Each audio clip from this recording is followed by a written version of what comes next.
Malam hari ini kita akan belajar dari Filipi pasal yang pertama, ayat yang ke-12 sampai ayat yang ke-26.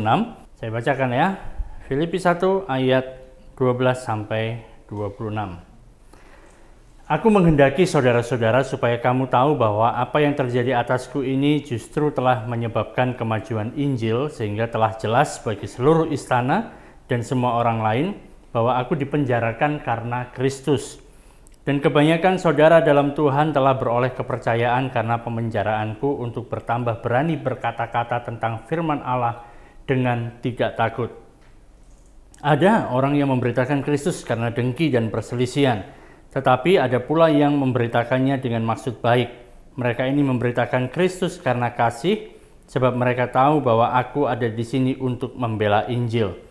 Tetapi yang lain karena kepentingan sendiri dengan maksud yang tidak ikhlas, sangkanya dengan demikian mereka memperberat bebanku dalam penjara. Tetapi tidak mengapa, sebab bagaimanapun juga Kristus diberitakan, baik dengan maksud palsu maupun dengan jujur. Tentang hal itu aku bersukacita dan aku akan tetap bersukacita. Karena aku tahu bahwa kesudahan semuanya ini adalah keselamatanku oleh doamu dan pertolongan Roh Yesus Kristus. Sebab yang sangat kurindukan dan kuharapkan ialah bahwa aku dalam segala hal tidak akan beroleh malu, melainkan seperti sedia kala, demikian pun sekarang Kristus dengan nyata dimuliakan di dalam tubuhku, baik oleh hidupku maupun oleh matiku. Tetapi jika aku harus hidup di dunia ini, itu berarti bagiku bekerja memberi buah. Jadi mana yang harus kupilih? Aku tidak tahu. Aku didesak dari dua pihak. Aku ingin pergi dan diam bersama-sama dengan Kristus, itu memang jauh lebih baik. Tetapi lebih perlu untuk tinggal di dunia ini karena kamu. Dan dalam keyakinan ini, taulah aku akan tinggal dan akan bersama-sama lagi dengan kamu sekalian, supaya kamu makin maju dan bersukacita dalam iman, sehingga kemegahanmu dalam Kristus Yesus makin bertambah, karena aku apabila aku kembali kepada kamu. Nah, kita sudah lihat udah 2 kali ya pertemuan dalam Bible Study ini. Yang pertama kita lihat tentang pendahuluan, tentang seluruh gambaran secara umum dari surat Rasul Paulus kepada jemaat yang ada di Filipi. Dan kita tahu bagaimana jemaat di Filipi terbentuknya seperti apa. Ya, kalau ada yang lupa nanti bisa lihat link entah di sini atau di sini ya, untuk kita bisa belajar lebih lagi. Nah, minggu lalu kita sudah melihat tentang bagaimana Rasul Paulus memberikan salamnya kepada jemaat yang ada di Filipi. Biasa menulis surat, ditujukan kepada siapa, oleh siapa, dan kemudian kasih salam, ya, salam pembuka. Salam biasanya kan, bagaimana kabarnya, sehat-sehat, gitu kan. Kalau zaman sekarang salam sehat selalu atau apa, kan? Bukan lagi salaman, tetapi pakai ini kan, mau ngajak berantem, gitu kan. Nah, cuman itu biasa dilakukan dalam surat. Nah, kita kemarin sudah melihat bagaimana lewat salam pembuka itu aja, lewat alamat suratnya kita sudah bisa melihat banyak pelajaran yang diberikan di sana.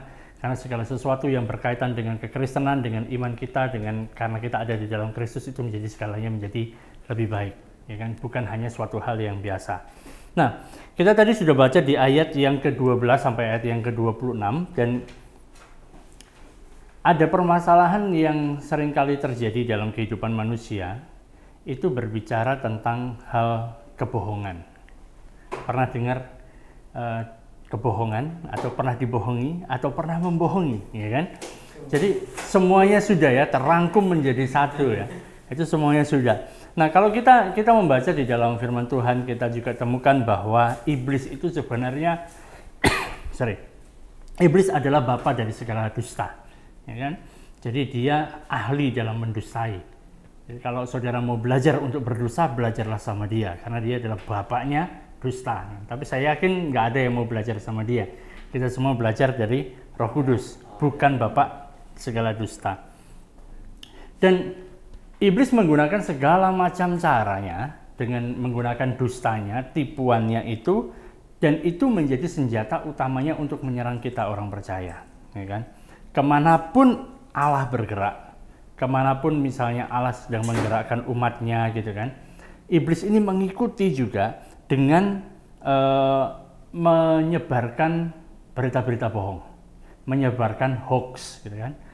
Dan kita sekarang kayaknya agak kadang-kadang bisa sampai agak susah membedakan ini hoax atau berita beneran gitu ya. Karena dibuat semirip mungkin, kelihatannya sangat kredibel, ternyata tidak benar gitu ya. Nah, untuk kita bisa melawan hal itu, bahwa kalau ada hal yang salah, hal yang tidak benar, informasi yang tidak akurat, maka hanya bisa diselesaikan dengan mendapatkan informasi yang akurat, yang benar. Makanya bisa dikatakan bahwa kebenaran itu yang memerdekakan, ya kan? Jadi kita harus tahu kebenaran. Cuman permasalahannya adalah banyak orang itu nggak konsen tentang mencari kebenaran. Jadi apapun berita yang dia dapatkan kemudian dicampurkan dengan pola pikirnya dia, sehingga dia bisa mempercayai berita yang bahkan berita yang tidak baik. Berita yang bohong itu bisa dipercayai oleh dia.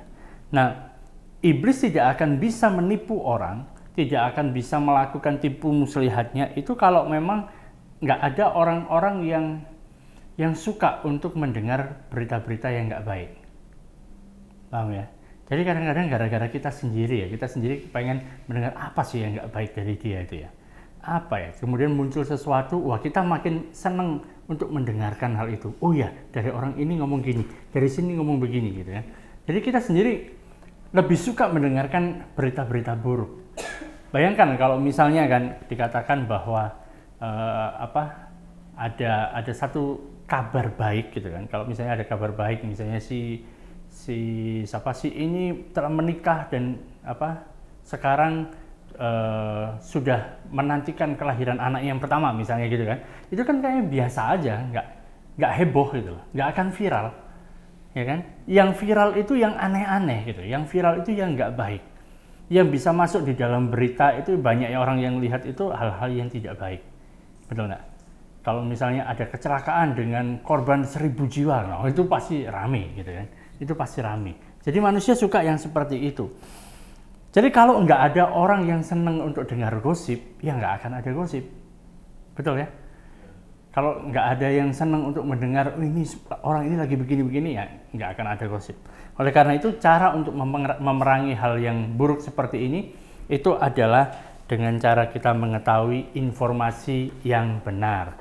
Nah, kemudian kalau kita lihat di ayat yang ke-12 di sini, ayat yang ke-12 dikatakan di sana, aku menghendaki saudara-saudara supaya kamu tahu bahwa apa yang terjadi atasku ini justru telah menyebabkan kemajuan Injil. Nah, inilah mengapa Rasul Paulus mau menulis kepada jemaat yang ada di Filipi. Dia mau memberitahu kepada mereka sebenarnya yang sedang terjadi itu apa. Kalau misalnya kan kita mendapat kabar, misalnya mendapat kabar salah seorang teman kita, atau misalnya saudara mendapat kabar tentang saya sekarang lagi di penjara misalnya, kan? Lagi ditangkap di penjara. Gitu. Kira-kira yang masuk dalam pikiran saudara apa? Perbuatan jahatnya. Pasti ada perbuatan jahat. Tapi saudara tahu, saya di penjara karena memberitakan Injil, ya kan? Lagi beritakan Injil kan, tantang orang terima Yesus. Habis itu orang-orang semuanya kemudian nggak terima, kemudian saya ditangkap, masukkan penjara, ya kan?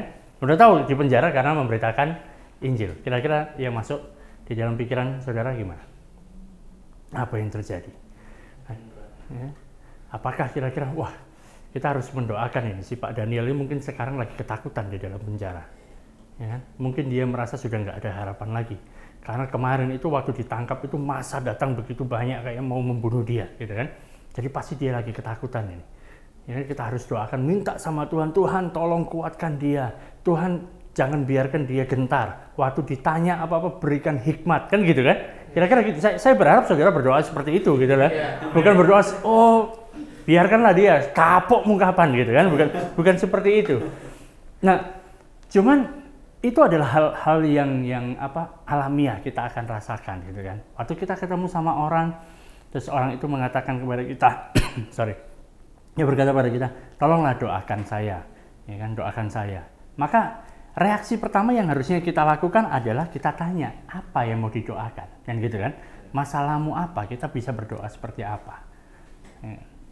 Kalau misalnya, tolonglah doakan saya, oke saya doakan, langsung kita berdoa kan? Kita kan nggak tahu masalahnya apa gitu. Kecuali memang saudara punya satu karunia khusus, begitu melihat langsung tembus, ya kan, ke dalam pikirannya gitu. Mungkin gitu saudara, tapi nggak semua orang punya yang seperti itu, ya kan. Dan Nabi juga bisa salah gitu. Nah, ada baiknya kita tanya apa yang perlu didoakan. Oh gini, kita tahu, cari dulu, mengetahui, mengenal orang ini sehingga waktu kita berdoa itu tepat, nggak salah gitu, nggak salah berdoa. Seringkali yang jadi permasalahan mengapa kita kemudian menyimpulkan bahwa doa kita itu tidak dijawab, itu karena kita salah berdoa. Yakobus itu ada ya, Yakobus pasal yang ke berapa ya? Yakobus pasal yang keempat, ayat yang ketiga. Dikatakan, atau kamu berdoa juga, tetapi kamu tidak menerima apa-apa, karena kamu salah berdoa. Sebab yang kamu minta itu hendak kamu habiskan untuk memuaskan hawa nafsumu. Jadi kadang-kadang gara-gara kita salah berdoa, kita nggak dapat apa-apa, karena harusnya bukan itu yang didoakan, gitu loh. Ya kan? Rasul Paulus nggak mau supaya jemaat yang ada di Filipi ini salah mendoakan dia, salah paham, tidak mengetahui informasi yang sebenarnya. Jadi aku menghendaki saudara-saudara supaya kamu tahu bahwa apa yang terjadi atasku ini justru telah menyebabkan kemajuan Injil. Jadi Rasul Paulus ingin kasih tahu sama mereka, aku sekarang ada di dalam penjara ini bukan kekalahan. Ini bukan suatu hal yang membuat akhirnya Injil itu berhenti. Justru karena aku masuk di dalam penjara di kota Roma ini, maka ini adalah menyebabkan kemajuan Injil. Injil makin disebarluaskan dengan sangat dahsyat gitu. Nah, oleh karena itu kan saudara, waktu kita bicara sama orang, waktu kita sampaikan sesuatu, misalnya kita mau untuk orang itu membantu kita di dalam doa, bukan hanya kita cerita tentang statistik, ya kan? Misalnya tolong doakanlah gereja kami sekarang jemaatnya sekian, laki-laki sekian, perempuannya sekian, anak-anak sekian, dewasanya sekian, gitu kan? Cuma gitu aja, tolong doakan ya, gitu. Tapi harus ada sesuatu yang berkaitan dengan perasaan, apa yang sedang kita rasakan. Nah, ini saya melihat di sini ada banyak yang dari sekolah Alkitab kan. Nanti kalau misalnya sudah masuk di dalam pelayanan gitu, terus kemudian membuat, zaman sekarang itu seringkali muncul namanya newsletter. Tahu newsletter? Jadi kayak kabar apa yang dilakukan. Misalnya kalian nanti jadi misionaris, pergi kemana? Samuel mau pergi kemana? Prismo mau pergi kemana? Ya kan? Oh, dia mau ke Kanada ya. Jadi pergi ke sana. Tapi kan yang mengutus dari gereja lokal kan, gitu kan. Jadi kita utus ke sana, gitu kan. Kita utus, setelah itu ya berdirilah sendiri di sana. Tapi kadang-kadang tulis surat ya kan, tulis surat kasih tahu, ini loh pelayanan yang aku lakukan di sini. Orang yang menerima surat itu kan tidak hanya kepengen tahu bahwa sekarang pelayananku menjangkau sekian ratus orang misalnya gitu kan. Misalnya ada yang sekarang ada yang pelayanan anak-anak gitu kan. Anak-anak hari Minggu atau hari Rabu kemarin yang datang sekian orang, sekian anak gitu kan. Cuma gitu aja, tapi kita ingin waktu kita mau mendukung gitu kan, memberikan dukungan, mau mendoakan itu, ingin tahu apa sih yang sedang dihadapi di sana. Kira-kira permasalahannya apa? Apa yang wah terjadi di sana? Misalnya keberhasilan seperti apa yang wah? Anak ini dari nggak bisa bicara, akhirnya sekarang sudah bisa bicara. Karena memang umurnya sudah banyak. Sebelumnya baru cuma 1 bulan dia belum bisa bicara gitu. Misalnya gitu kan. Itu kan jadi suatu hal yang menarik gitu loh. Ya kan? Atau mungkin waktu ditanya kan, misalnya tanya sama Prismo, kita tanya, jadi apa yang kamu rindukan waktu kamu ada di Kanada sekarang, Prismo gitu kan. Kemudian Prismo jawabnya, aku rindu nasi Padang misalnya gitu kan. Itu hal yang manusiawi, itu yang membuat kita merasa oh memang ada sesuatu gitu loh, ada manusia di sini. Nah, Rasul Paulus juga mengatakan hal yang sama seperti itu. Dia tuliskan surat ini supaya mereka, orang-orang yang ada di Filipi ini tahu keadaan dia sebenarnya itu seperti apa, supaya bukan hanya tahu, mereka juga mendoakan dengan benar gitu kan, mendoakan dengan benar. Banyak dari mereka mungkin Rasul Paulus mendengarkan dari si Epafroditus yang diutus oleh orang-orang Filipi untuk menemani Rasul Paulus di dalam penjara, untuk menyiapkan segala sesuatu sambil dia bawa uang. Mungkin mereka menganggap Rasul Paulus sekarang ini lagi depresi nih. Dia di dalam penjara, nggak bisa kemana-mana. Biasanya kan dia bisa keliling, bisa khotbah di sini, bisa khotbah di sana, diundang di sini, diundang di sana, kan bisa cerita tentang Yesus. Sekarang dia malah hanya ada di dalam rumah, di dalam tahanan, nggak bisa kemana-mana. Mungkin dia lagi stres, depresi. Dan kemungkinan besar kan waktu nanti setelah sidang bisa jadi dia juga akan dihukum mati. Mungkin dia merasa nanti dia ketakutan gitu loh. Kita jangan sampai Rasul Paulus menjadi seperti itu. Mungkin dia khawatir nanti kalau dia mati bagaimana. Makanya kita berdoa, Tuhan tolong kuatkan si Paulus ini. Dengan semua yang dia hadapi sekarang, berikan kekuatan, berikan tetap semangat untuk melayanimu gitu. Salah nggak doa begitu? Nggak salah, benar gitu loh. Oke, nggak masalah. Tapi kurang tepat gitu loh. Makanya Rasul Paulus menuliskan surat ini untuk memberitahu sebenarnya yang terjadi sama aku di sini itu merupakan suatu hal yang bagus gitu loh. Aku di penjara ini itu justru membawa Injil itu makin bisa tersebar. Ini bukan hal yang menghalangi Injil, malah gara-gara ini Injil bisa masuk ke istana Kaisar. Rasul Paulus mengatakan seperti itu. Jadi bayangkanlah, kita bicara tentang seorang Yahudi, ya kan? Waktu itu kejadiannya Rasul Paulus datang ke Yerusalem untuk membawa persembahan untuk jemaat yang ada di Yerusalem yang kelaparan, gitu ya, bawa persembahan. Terus dia kemudian disuruh untuk mentahirkan dirinya masuk ke bait Allah, ya kan? Waktu dia masuk ke sana, kemudian dia dikerumuni oleh massa, dituduh bahwa dia membawa orang dari bangsa lain, yaitu Titus, untuk masuk ke dalam bagian terlarang dari bait Allah. Jadi kalau ada orang dari bangsa-bangsa yang masuk ke bagian itu, orang ini memang harus mati. Dan gara-gara mereka menuduh Paulus yang membuatnya seperti itu, Paulus hampir mati dihakimi massa. Nah, tapi kemudian diselamatkan oleh para penjaga bait Allah, dimasukkan penjara, dia disidang, persidangannya ngeri pakai pukul segala macam, ya kan? Setelah itu dia dibawa ke Kaisarea. Sebelum dia dibawa ke Kaisarea, waktu di dalam penjara itu Paulus mendengar ada rencana untuk dia dihabisi, mau dibunuh, ya kan? Tapi kemudian dia dibawa ke Kaisarea, masuk di dalam penjara di Kaisarea selama 2 tahun. Dalam waktu itu dia menghadapi sidang, ada 2 kali sidang dan akhirnya dinyatakan tidak bersalah, tapi tetap di penjara. Lucu kan? Orang dinyatakan nggak bersalah tapi tetap di penjara. Dan akhirnya dari sana Rasul Paulus naik kapal bersama dengan prajurit dari Roma untuk membawa Paulus ini ke Roma. Kita tahu ceritanya, mungkin saudara kalau belum tahu nanti baca Kisah Para Rasul, di mana kapalnya itu karam, perahunya karam. Dan Rasul Paulus terus tetap bertahan hingga akhirnya sampai di Roma sebagai seorang tahanan. Ini menarik, saudara. Kalau misalnya kan si Rasul Paulus ini dia masuk ke dalam kota Roma ini sebagai orang bebas, mungkin efeknya nggak akan sehebat pada waktu dia masuk sebagai tahanan. Nah, kita akan lihat tentang hal itu nanti. Nah, kita akan melihat tentang hal-hal yang memang diprihatinkan oleh Rasul Paulus yang dia pikirkan dan hal-hal yang tidak dia pikirkan. Tapi itu dipikirkan oleh jemaat yang ada di kota Filipi. Apa yang dia pikirkan gitu kan? Karena apa yang dipikirkan oleh jemaat yang ada di Filipi ini, dan Rasul Paulus mau untuk mengkoreksi pemikiran mereka supaya mereka bisa berdoa dengan akurat. Dia tidak memusingkan tentang hal-hal yang sudah terjadi di masa lalu. Hal-hal yang terjadi itu seperti yang tadi saya ceritakan dalam peristiwa bagaimana dia mau dihakimi massa, mau dibunuh dan sebagainya, masuk penjara hingga akhirnya sampai ke Roma. Itu Rasul Paulus mengatakan bahwa itu sebenarnya bukan menghalangi Injil, tetapi itu merupakan jalan pembuka supaya Injil semakin disebarluaskan, gitu kan? Dan kemudian dia juga nggak khawatir tentang apa yang akan terjadi setelah itu.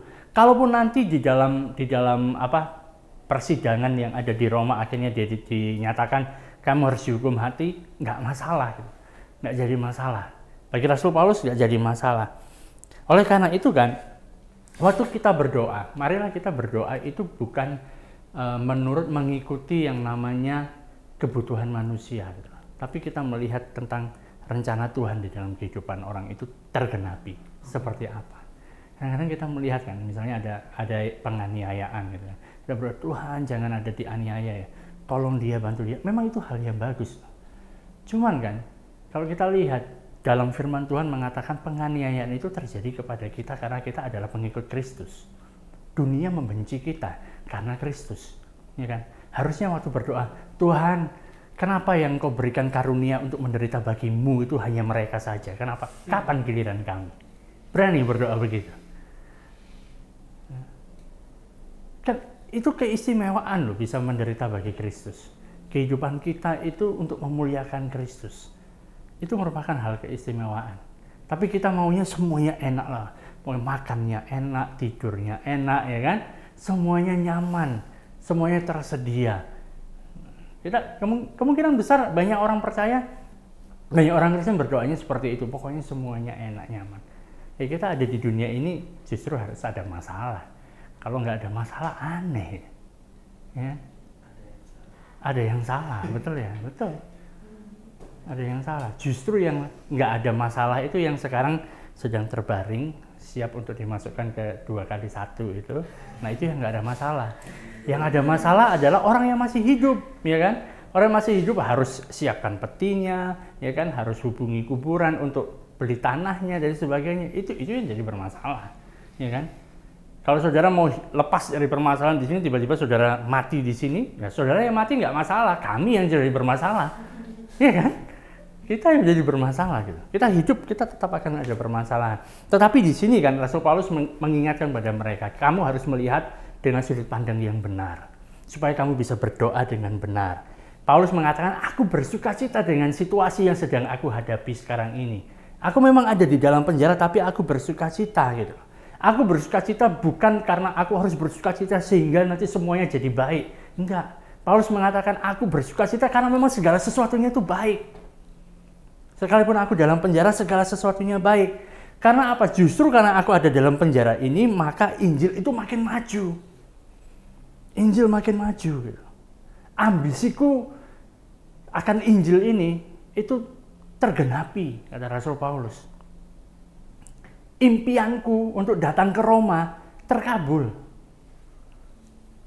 Gara-gara ini, kalau aku nggak di penjara, kalau aku nggak sampai di Roma, mungkin masih muter-muter di daerah Asia mungkin. Aku nggak akan sampai di Roma gitu loh. Jadi Paulus ini mempunyai ambisi yang benar. Dia punya ambisi yang benar. Dia tidak berdoa Tuhan lepaskan aku dari penjara ini. Dia nggak berdoa seperti itu.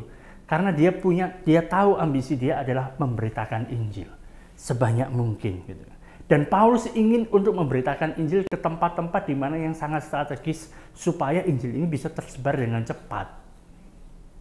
Zaman itu yang ada adalah semua jalan itu menuju ke kota Roma. Jadi semua jalan itu ke sana.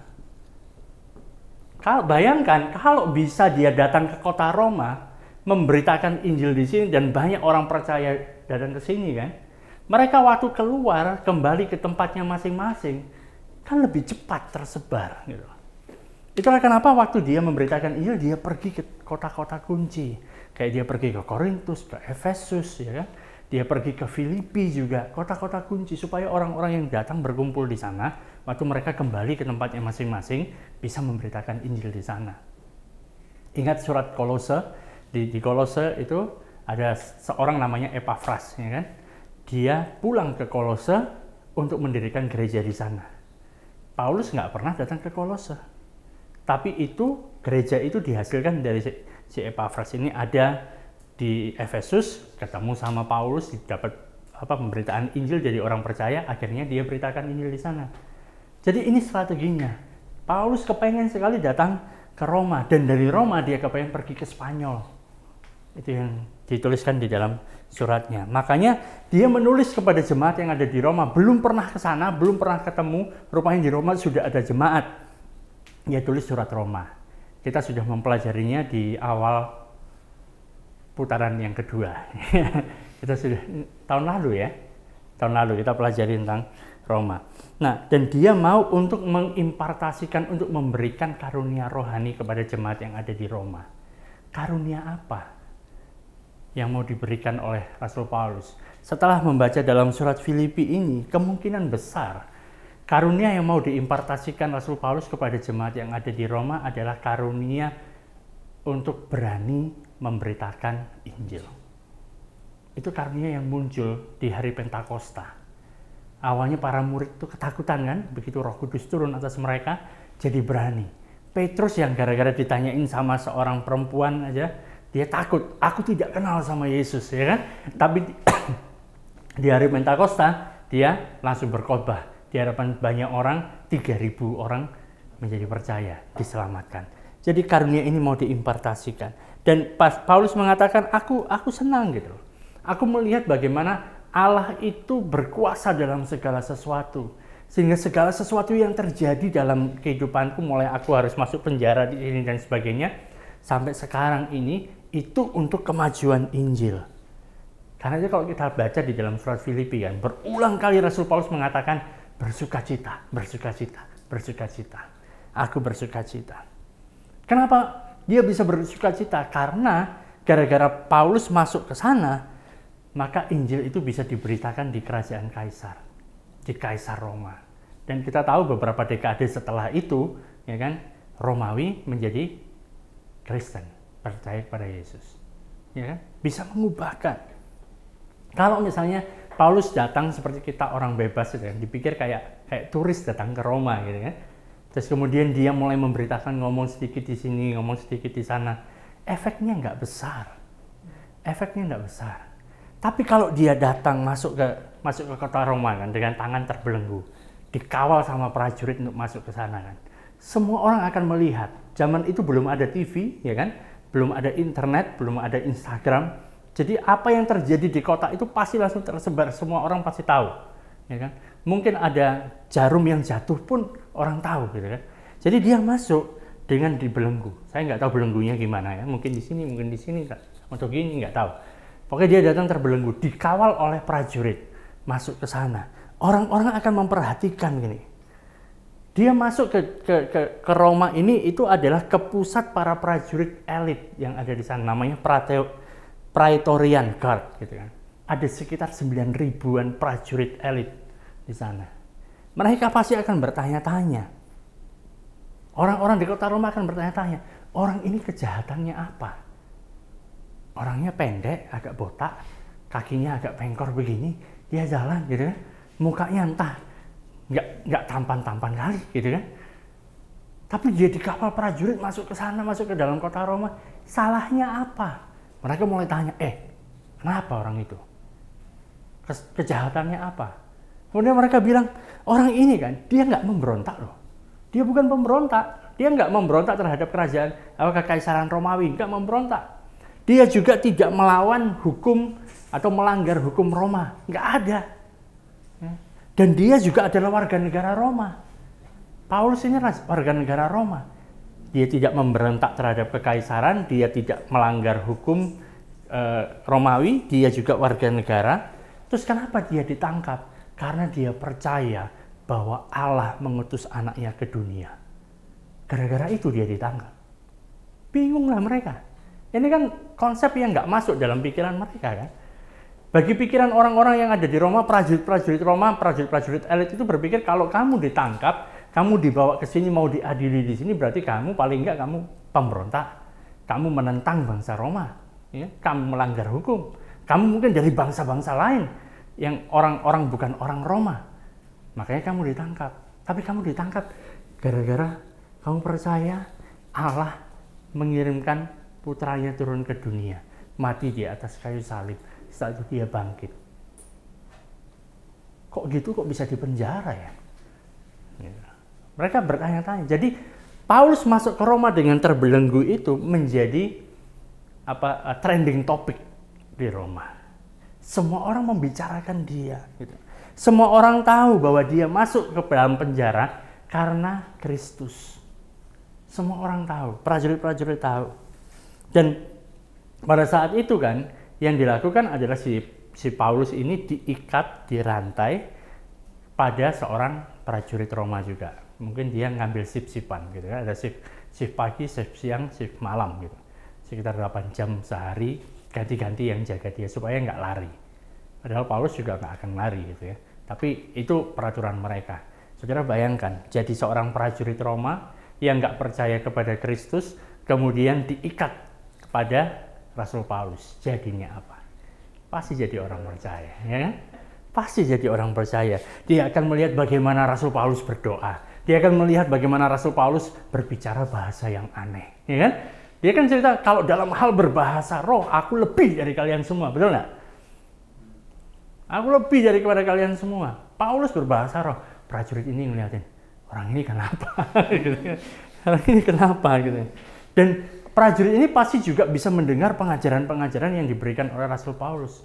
Apalagi dia juga bisa melihat tentang bagaimana Rasul Paulus menuliskan suratnya.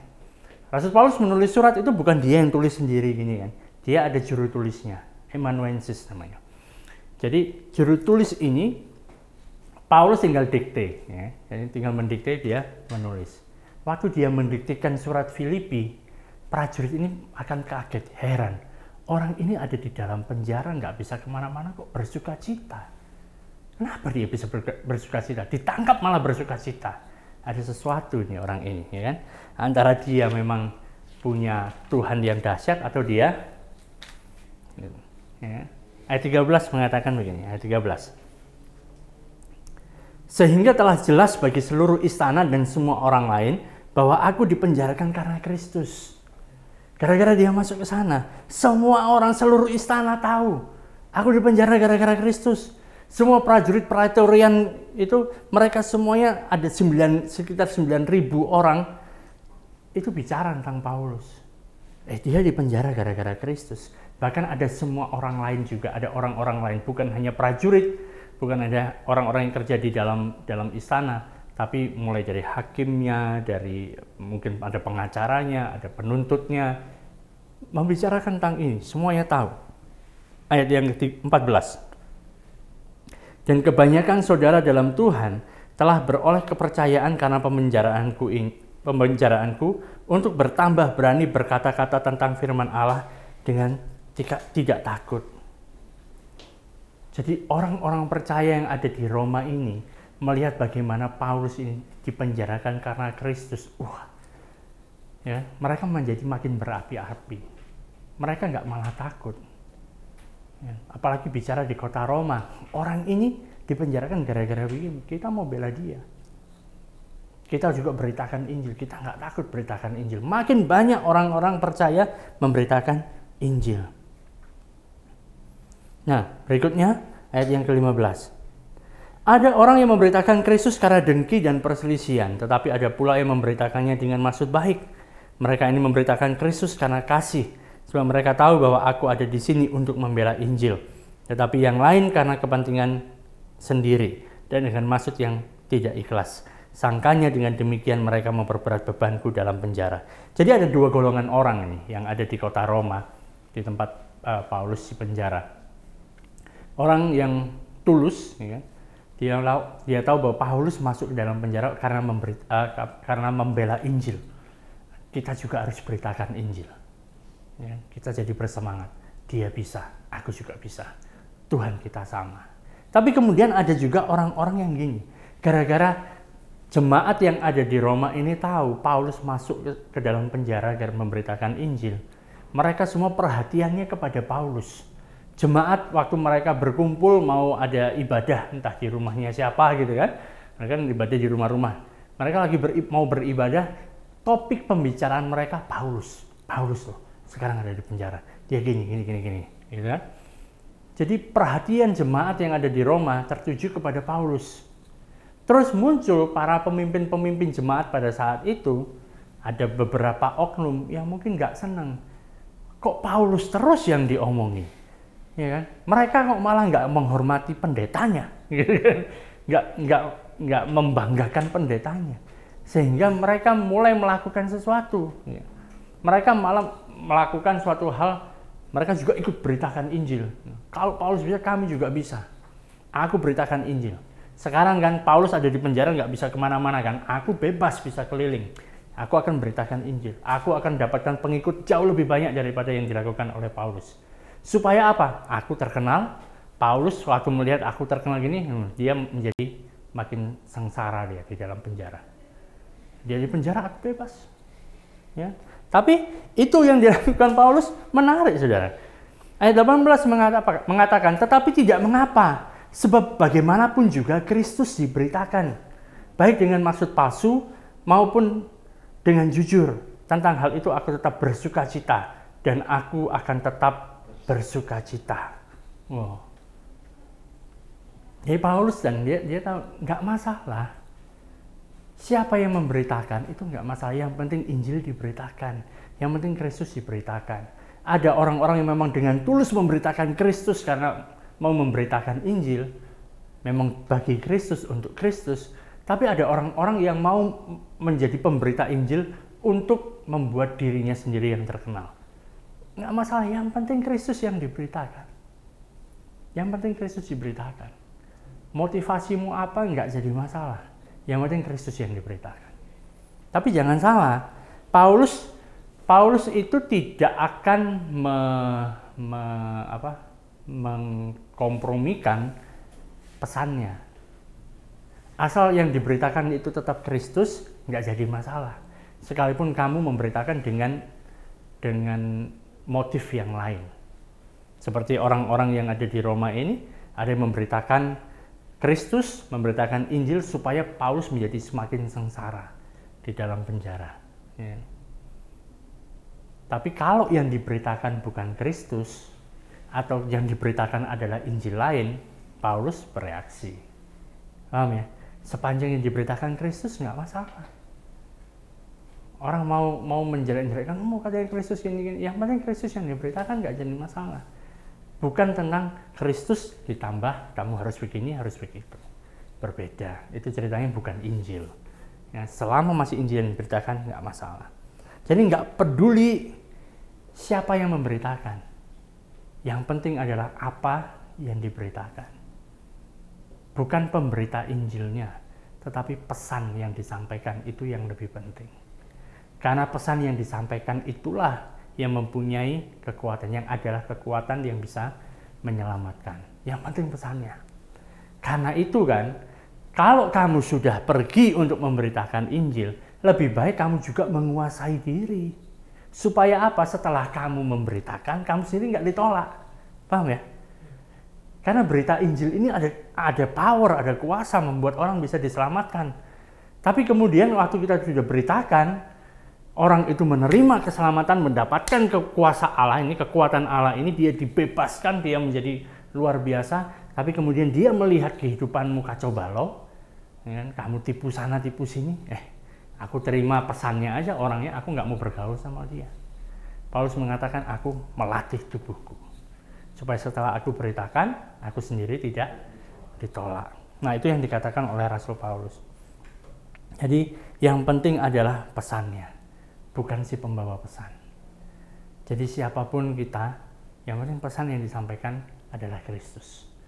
Nggak masalah kita, jadi kita nggak masalah. Karena kan, kalau saudara baca di 1 Korintus 1 ayat 21 kan, orang itu diselamatkan karena kebodohan pemberitaan Injil. Bukan kebodohan pemberitanya ya, tapi berita Injil itu yang kedengarannya kayak bodoh. Ya kan? Mungkin saudara yang pernah mengikuti saya mengajar, saya selalu mengatakan gini, kalau kita pikirkan dengan kepala kita, dengan otak kita kan, berita Injil itu nggak masuk akal. Betul nggak? Bagaimana mungkin Allah turun ke dunia, menjadi manusia, hidup selama 33 tahun, setelah itu mati di atas kayu salib. Waktu mati semua dosa umat manusia ditimpakan pada dia. Setelah itu hari yang ketiga, dia bangkit dari antara orang mati. Kalau kamu percaya bahwa Kristus ini, Yesus sudah bangkit dari antara orang mati, dan kamu mengaku dengan mulutmu bahwa Yesus adalah Tuhan, kamu diselamatkan. Ya? Kamu mendapatkan kehidupan yang kekal. Masuk akal? Masuk akal? Masuk akal? Nggak ada. Saya juga heran kenapa saya bisa percaya. Ya, nggak masuk akal. Hal yang bodoh. Tandanya apa? Oh, rupanya aku bodoh ya, bisa percaya ini. Tetapi bagi kita yang percaya, itu adalah kekuatan Allah yang menyelamatkan. Jadi pemberitaan Injilnya, kabarnya apa? Pesannya ini kayak bodoh-bodoh lah. Apalagi orang-orang Yunani yang berfilsuf segala macam. Ini nggak masuk akal sama sekali. Tapi kita bisa percaya. Jadi saya bisa bertanya, ya kan? Kalau bahasa orang Medan, otakmu di mana? Ya kan? Nggak masuk akal. Karena Kristus memang bukan masuk di akal kita. Yes, dia masuk di hati. Haleluya. Oleh karena itu apa yang perlu untuk didoakan? Rasul Paulus kasih tahu sama mereka. Ini loh sebenarnya ini semua membuat makin bagus ini Injil. Terus apa yang perlu kalian doakan? Ayat 19. Karena aku tahu bahwa kesudahan semuanya ini adalah keselamatanku oleh doamu dan pertolongan Roh Yesus Kristus. Sebab yang sangat kurindukan dan kuharapkan ialah bahwa aku dalam segala hal tidak akan beroleh malu, melainkan seperti sedia kala. Demikian pun sekarang, Kristus dengan nyata dimuliakan dalam tubuhku, baik oleh hidupku maupun oleh matiku. Jadi Rasul Paulus bilang sama jemaat yang ada di Filipi, coba kalian tolong doakan aku, supaya aku tidak gagal dalam menjalankan tugas ini. Supaya baik aku hidup ataupun aku mati, Kristus yang dipermuliakan di dalam tubuhku. Itu yang Paulus mau supaya jemaat yang ada di Filipi doakan. Supaya aku nggak gagal. Karena dia tahu sebentar lagi aku akan disidang ini. Persidanganku pasti akan rame. Banyak orang yang akan datang di sana. Waktu itu terjadi, aku bisa memuliakan Tuhan dengan tubuhku. Baik nanti aku tetap hidup ataupun aku mati. Nggak masalah. Dia bicara tentang masa depan. Ya, dia akan menghadapi kematian. Nanti waktu setelah sidang kemudian aku dinyatakan kamu bersalah, matilah. Ya, memang matinya nggak akan disalibkan karena dia adalah warga negara Roma. Matinya adalah kematian yang sangat cepat dengan cara dipancung pakai pedang. Ya. Pedangnya pastinya tajam, ya kan? Bukan pedang yang tumpul sih enggak. Gitu. Itu enggak. Jadi kematiannya cepat, tinggal di sehingga menjadi satu kematian yang mungkin dikatakan nggak menyakitkan. Saya nggak tahu rasanya gimana karena saya nggak pernah dipancung, ya kan? Dan orang yang sudah dipancung juga nggak bisa cerita. Oh tadi rupanya sakit nih, nggak bisa cerita gitu ya, nggak bisa cerita. Nah, dia diperhadapkan dengan kematian. Cuman dia ingin supaya baik aku hidup ataupun aku mati, Kristus yang dipermuliakan di dalam tubuhku. Karena saat bicara tentang kematian kan. Kematian itu selalu menghadapkan orang kepada pertanyaan. Pertanyaannya adalah, sebenarnya hidupmu itu untuk apa? Untuk apa kamu hidup? Ada pertanyaan itu yang perlu dijawab. Apakah kita hidup untuk sesuatu, untuk barang-barang, untuk benda-benda, untuk uang, mengumpulkan semua uang, tapi nanti kalau mati ya ditinggalkan semua. Betul kan? Ada orang mati yang bawa uangnya? Ada ya? Ada, bahkan sepatunya. Sepatunya ya? Tapi kan nggak dipakai lagi gitu ya? Nggak dipakai lagi. Tapi juga ada orang-orang yang hidup untuk orang lain. Aku hidup untuk keluargaku. Aku hidup untuk si dia yang nun jauh di sana yang aku belum kenal. Jadi manusia hidup pasti akan hidup untuk sesuatu. Dan ada dua jenis orang yang siap untuk mati. Ada dua jenis orang yang siap untuk mati. Yang pertama adalah orang yang sudah nggak ada lagi, aku hidup buat apa, nggak ada gunanya. Ya kan? Pacar nggak ada, keluarga sudah nggak ada, ya kan? Jomblo terus gitu ya. Udahlah, pekerjaan juga nggak ada, udahlah mati, sekarang aja Tuhan. Ya. Orang yang sudah nggak ada harapan sama sekali. Itu ready mati, sekarang pun mati, oke, lebih baik aku mati. Apalagi habis putus pacar, Tuhan cabutlah sekarang nyawaku, nggak tahan aku dengan ini. Ya.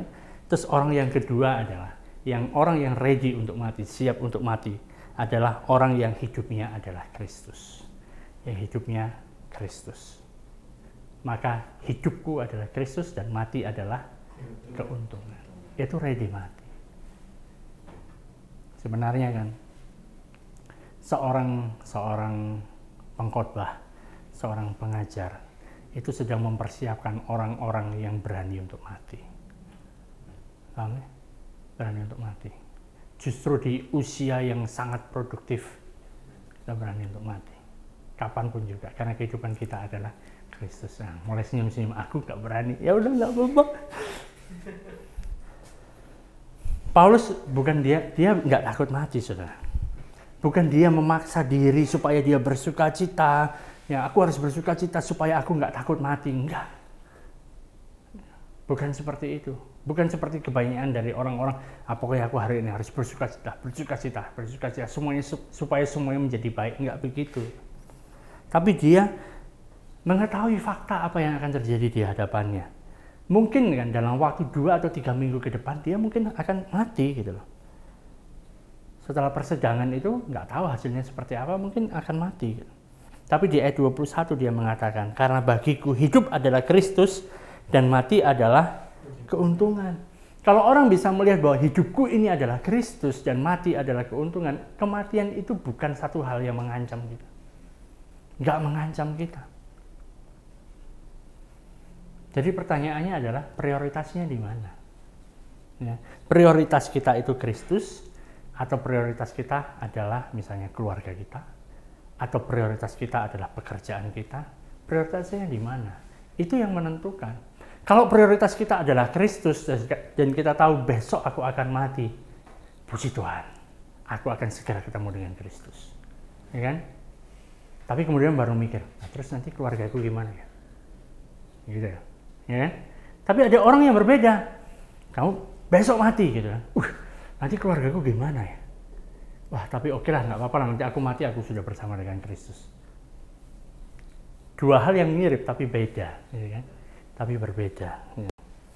Jadi kemudian kita mulai ngomong, nah ini kan, Paulus bisa ngomong hidup adalah Kristus, mati adalah keuntungan, ya kan? Karena si Paulus ini nggak punya keluarga, ya. Dia nggak punya istri, nggak punya anak, gitu kan? Nggak punya keluarga, makanya gampang lah dia ngomong hidup adalah Kristus, mati adalah keuntungan. Tapi kalau saudara perhatikan dari dalam Alkitab kan, keluarganya Paulus itu ada banyak.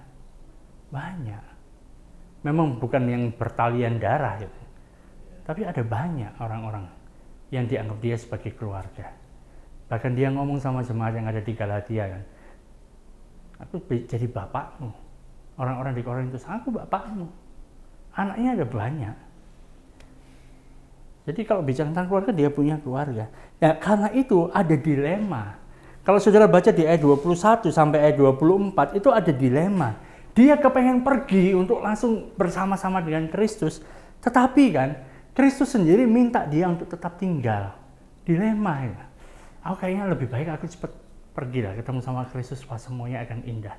Tapi Kristus bilang, ya aku tahu lah, tapi kamu tunggulah sebentar di sini, ya kan? Ayat 21 sampai 25. Karena bagiku hidup adalah Kristus dan mati adalah keuntungan. Tetapi jika aku harus hidup di dunia ini, itu berarti bagiku bekerja memberi buah. Jadi mana yang harus kupilih? Aku tidak tahu. Aku didesak dari dua pihak. Aku ingin pergi dan diam bersama-sama dengan Kristus, itu memang jauh lebih baik. Tetapi lebih perlu untuk tinggal di dunia ini karena kamu. Nah, Paulus ngomong seperti itu. Kalau suruh pilih, aku milih pergi, berangkat bersama dengan Kristus, itu jauh lebih baik. Tapi kalaupun aku harus tinggal, ya aku akan tinggal demi kamu. Jadi sebenarnya gara-gara kalian itu aku nggak pergi-pergi kan gitu ya. Karena kamu gitu loh. Ayat 25 mengatakan, dan dalam keyakinan ini taulah aku akan tinggal dan akan bersama-sama lagi dengan kamu, sekalian supaya kamu makin maju dan bersukacita dalam iman. Jadi Paulus ini waktu menghadapi ini kan, dia memang berpikir aku lebih baik kembali ya, bersama dengan Kristus, itu jauh lebih indah, itu jauh lebih baik. Tapi sepertinya Kristus bicara sama aku kan, dia berikan satu bukan penglihatan, bukan pendengaran sebenarnya, tapi satu kesaksian dalam dirinya kan. Tapi kayaknya aku tetap akan tinggal di sini untuk kamu. Kenapa? Ada tujuannya, supaya kalian itu tetap maju gitu kan. Kamu makin maju dan bersukacita di dalam iman. Ada maju, ada progresi.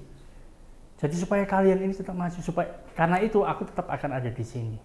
Aku tahu nanti di dalam persidangan ini kan, aku nggak akan mati. Dan kita akan berjumpa. Tujuannya supaya kamu makin maju, bersukacita dalam iman. Kalau seseorang sudah kehilangan sukacitanya, maka dia akan berhenti untuk maju. Kalau dia sudah kehilangan sukacita, sudah putus asa, ya udahlah, nggak kemana-mana lagi. Ya. Tapi kalau mereka bisa tetap bersukacita, mereka terus akan maju. Ya kan?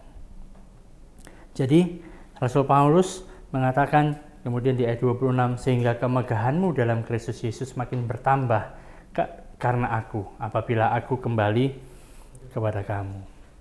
Ya, Rasul Paulus ngomong sama jemaat yang ada di Filipi, tolong kalian doakan aku lah. Kalian doakan aku, bukan supaya aku tetap kuat dan sebagainya. Ini hal yang baik. Aku ada di sini adalah yang baik supaya aku bisa memuliakan Kristus di sini. Berita Injil itu makin tersebar luar biasa, dan ini aku bersukacita, aku senang sekali. Tapi kamu ya paling enggak berdoalah untuk dirimu, ya, supaya aku bebas dari penjara. Supaya apa? Kamu bisa makin maju, kamu makin bisa bersukacita untuk kamu, bukan untuk aku. Karena bagi aku, kalau aku nggak keluar dari sini, aku dipancung pun itu lebih baik. Paham ya?